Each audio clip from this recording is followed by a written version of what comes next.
What is the ideology that drives the politics of the Islamic Republic inside Iran? There is a lot of discussion regarding the political dynamics and the infighting within the Islamic Republic, and many of the positions they take in response to United States and Israel and other countries in the region. But when it comes to the Islamic ideology behind all of their decisions, most of the discussions online has been surface level.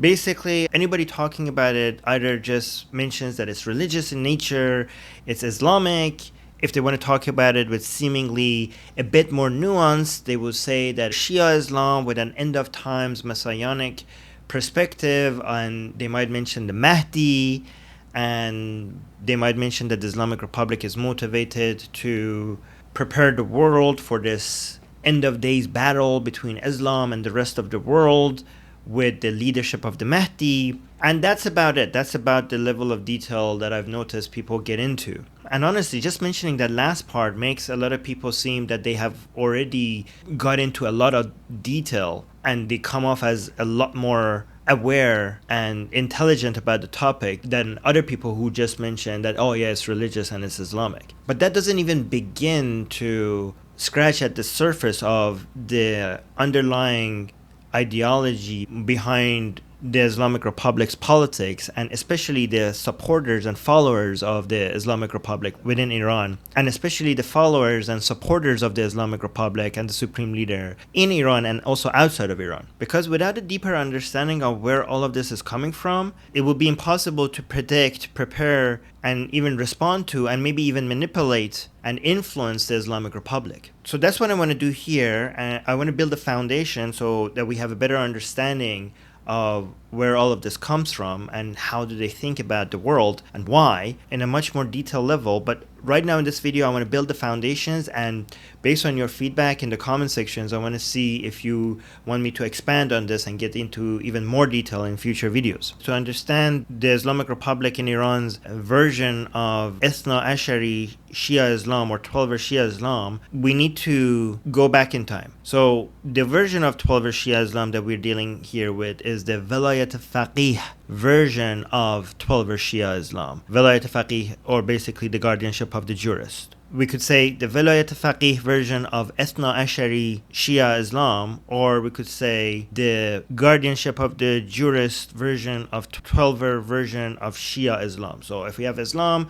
basically Islam, which version of Islam, the Shia version of Islam, which version of Shia Islam, 12er version of Shia Islam, which version of 12er Shia Islam, it would be the guardianship of the jurist version of 12er Shia Islam. To understand how we got here and how this is different from other versions of Islam, we first have to understand how Shia Islam was formed, and then eventually what is 12er Shia Islam, and then eventually how did we get the guardianship of the jurist version of 12er Shia Islam. So let's go back in time. And to summarize all of this, instead of saying all of that, if I say Khomeiniism, I'm just referring to the Islamic Republic's version of Shia Islam. The reason why we need to go back in time and figure out why Shia Islam was even created is because the reason behind its creation is part of the DNA of the Islamic Republic and the reason why they behave the way they do. And you might think that I'm going to say that Shia Islam was created because Muslims couldn't agree upon the successor of Muhammad, who's supposed to lead the Islamic community, the Ummah, after Muhammad died. But that's actually not the story that I'm going to go with. That's the Islamic version of what happened. That's the official narrative of Islam, which is a work of fiction. We are going to go with the actual political reason behind this, the branching off of Shia Islam away from Sunni Islam. The official story obviously is that when Muhammad died, the Muslims couldn't agree on who's a successor.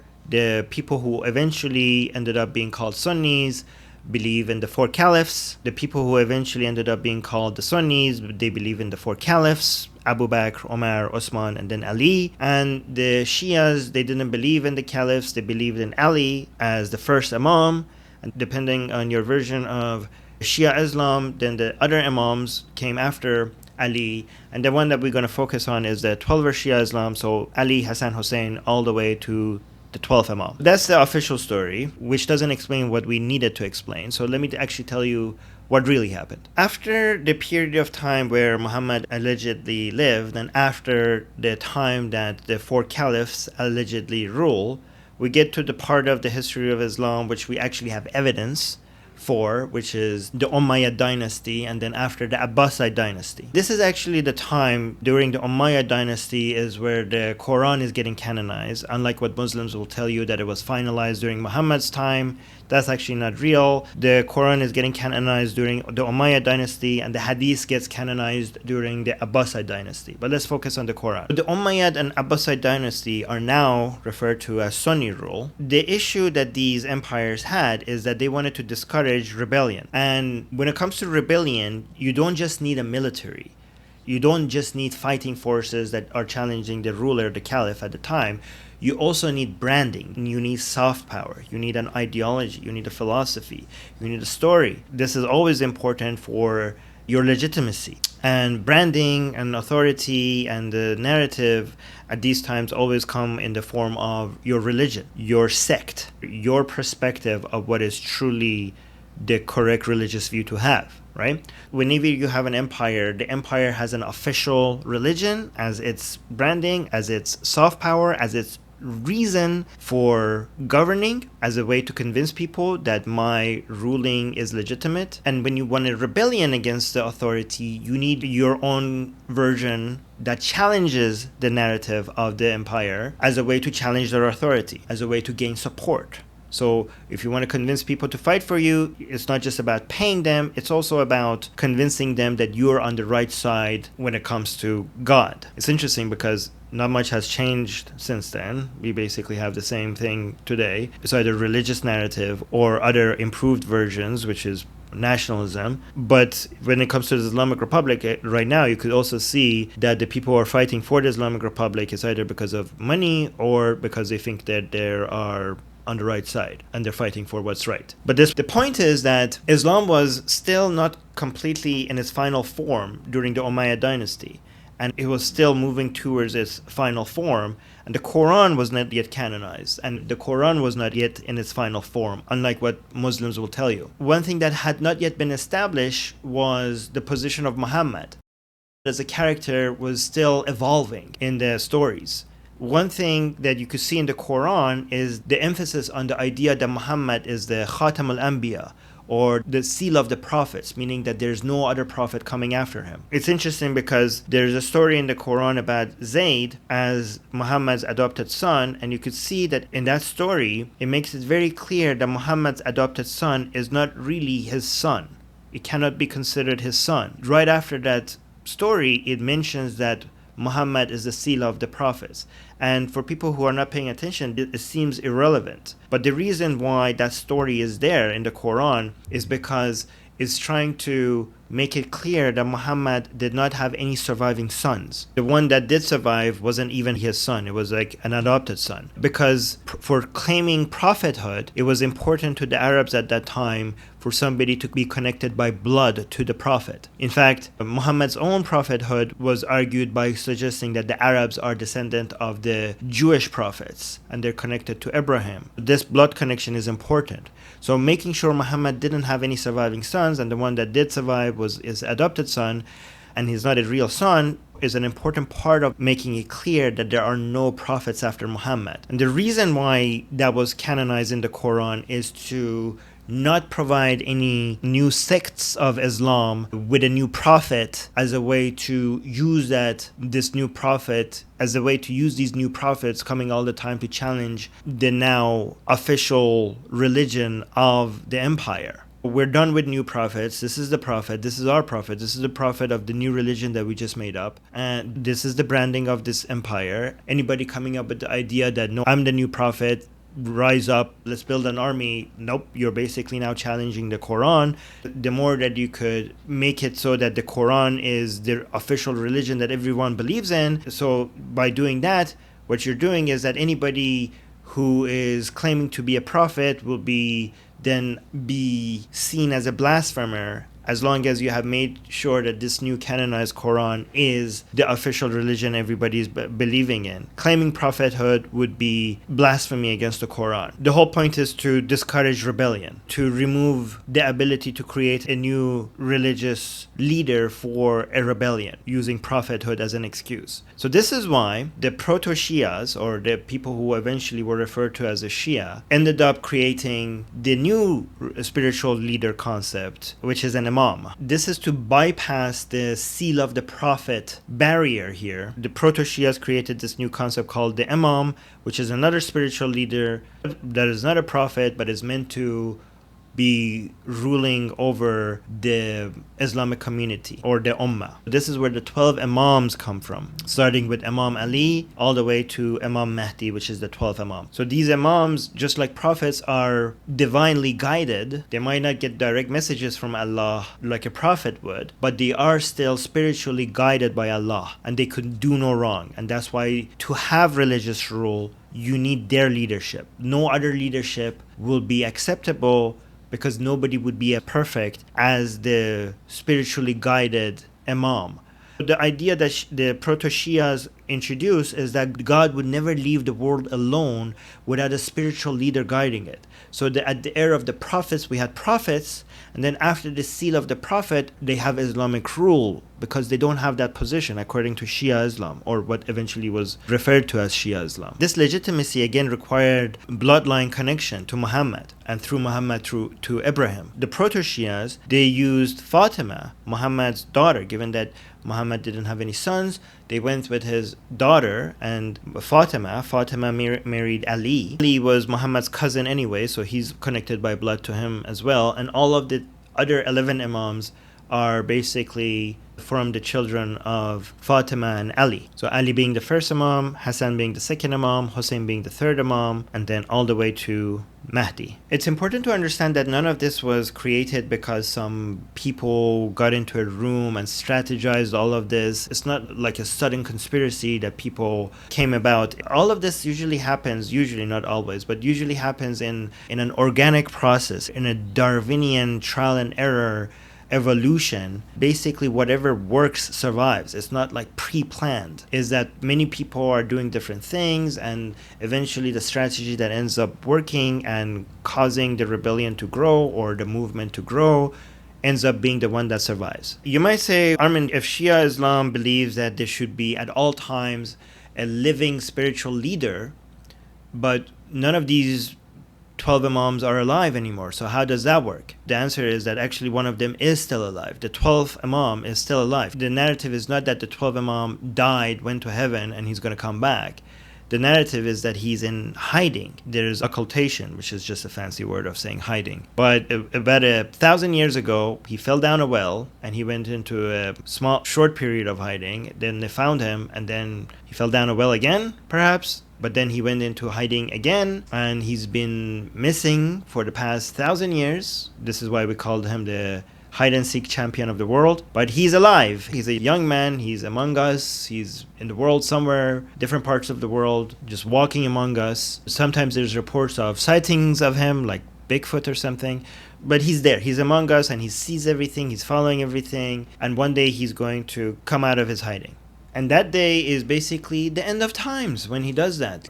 He's going to bring justice to all the world, and by justice we mean Islamic dominance, Islamic rule for all over the world. He's going to defeat the infidels, the heretics. Basically that it means everybody who's not Muslim, and by not Muslim we're including most Muslims, because most Muslims according to this version of Islam are not really Muslim. You can't just believe in Muhammad and Allah and the Quran and call yourself a Muslim. You have to also believe in the 12 Imams, and actually more than that, which I'm not going to get into right now. So when he comes back, anybody who doesn't believe in the 12 Imams and Muhammad and the Quran and Allah will be considered enemy, and the Islamic and the Mahdi and his army is going to come and fight against the world of Kufr, or the world of unbelief, and defeat the Kafirun, defeat the unbelievers, and then eventually Islam, the true version of Islam, will rule over all the world. Ali's Islam. An important thing to understand is that up until 1979, this version of 12 Shia Islam believed that no ruler could actually have Islamic rule until the Mahdi comes back. Because you cannot have Islamic rule without a spiritual leader as an imam that is connected to God. Spiritually is being guided by God. For the past 1,000 years, whoever Islamic caliph that we had, according to these Shias, were not justified to be the ruler. And even if we had at times Shias ruling, there was an attempt for the main founder of that Shia rulers to make the claim that they are the Mahdi themselves. For example, the founder of the Safavid dynasty. But usually that didn't work out very well for people to claim that they are the Mahdi. But instead what we had, for example, in Iran, ever since Iran went under Shia rule with the Safavid dynasty, what we had is that we had the kings, the shahs, and when we had the mullahs, and the mullahs were not ruling because you can't have Islamic rule until the Mahdi comes back, but the Shah still had to keep the mullahs happy and make sure that in accordance with Islam. And that is not, even though the laws were approved by the mullahs, you still didn't have Islamic rule because an Islamic leader, a spiritual leader, was not ruling and the mullahs were not ruling. So we had this symbiotic relationship between the mullahs and the Shah in Iran for the past 1,000 years until 1979. Up until then, you had the Shah's ruling and the mullahs providing a degree of legitimacy, and in return the Shah will just make sure that the mullahs are happy, just enough to give him that legitimacy among the people. But then what happened is that Khomeini came along, and Khomeini came up with this new idea which created a whole new version of 12er Shia Islam, and which is the Velayat-e Faqih, the guardianship of the jurist. A lot of people don't know this, but he took this from an already existing concept of the Wali Faqih, which is the jurist, the mullah being a guardian. But it wasn't for the society. It was the idea that children who were orphans, the mullahs could basically accept them and be their guardians. Khomeini took that idea and he basically came up with this idea that the society is like an orphan without the imams. And the mullahs are supposed to be the guardian of the society while the Mahdi is away. The mullahs, the jurists, will rule on behalf of the Mahdi as his proxy while he's away, on his behalf. And not just the top mullah, the top jurist, as the supreme leader. Just like that, Khomeini just changed more than 1,000 years of Shia Islamic theology by coming up with this way to have an Islamic state without the Mahdi coming back. And this is very significant because Islam is about having an Islamic state. If you study the Quran, you could see that Islam is obsessed with having Islamic rule. It's a inherently political religion, very political religion that emphasizes having God's law, God's rule governing over society. So 1400 years of Islamic history, in the past 47 years, this Khomeini comes along and comes up with the idea that from the beginning, Islam was about this. Islam came, and not just Islam, basically the whole universe. This is hard-coded in the fabric of the universe, that the point of creation is to get to this point where the Mahdi will go in hiding, and then you have a supreme jurist ruling over the Islamic society, the Ummah, on behalf of the hidden Imam, which is a very ridiculous claim to make, by the way, because you can't find any of this in the Quran. And you're coming up with this claim that all of this has been about getting to this point, and God didn't even hint at it once in the Quran. The centuries-old tradition of waiting for the Mahdi before we have an Islamic state, or before we have Islamic rule, just went out the window with Khomeini, and now we have this concept of Velayat-e Faqih, and he was the first Wali Faqih, he was the first jurist to be the supreme leader, and after he died, we had Khamenei being the supreme leader, the supreme jurist, the supreme leader that's supposed to rule not just Iran, by the way. A lot of people think that the idea is that the supreme leader is supposed to rule Iran. No, he's supposed to rule over all Muslims, which is another ridiculous claim, because not only there are many Shias who don't believe in this concept of the guardianship of the jurist, most Muslims are Sunni, and yet we have to believe that the supreme leader in Iran should be the ruler, the main ruler of all Muslims, and eventually the entire world. So the second supreme leader was Ali Khamenei. First one was Ruhollah Khomeini. Second one was Ali Khamenei. And then now we have the third one, Mujtaba Khamenei. These people are believed to be in direct communication with the Mahdi. they're spiritually connected. So they're being guided by the Mahdi as well. It's really important to understand that these are not just political leaders. These are spiritual leaders, but not spiritual leaders that you get to choose as your spiritual leader. These are spiritual leaders that you must choose as your spiritual leaders, because this is what God intended. So the proper way to be a Muslim, and the proper way to be actually a good person, apparently, to be right with God, is to believe in Allah as the only God, Muhammad as his last prophet, the Quran as his word, Ali as his first Imam, all the 12 Imams, the Mahdi as the hidden Imam. And that's still not enough. You have to also believe that Khomeini was the rightly guided spiritual leader of his time, and the one that you had to believe and follow when he was alive, and then Khamenei, and then now Mujtaba. And if you don't believe in any of this, you're not a proper Muslim. Right now, to be a proper Muslim, you also have to believe in Mujtaba as a supreme leader, as a spiritual leader of the world, or else you're not a proper Muslim. And you also have to believe that he's ruling on behalf of the Mahdi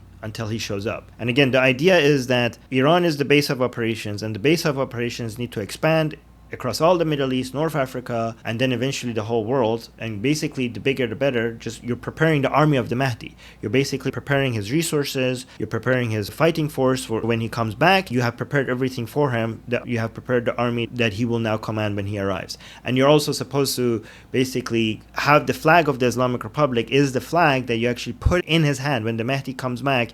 You give the flag of the Islamic Republic to the Mahdi. And this is why this is an expansionist regime. You have Iran not to rule over Iran to make Iran more prosperous and richer and give better lives to the people.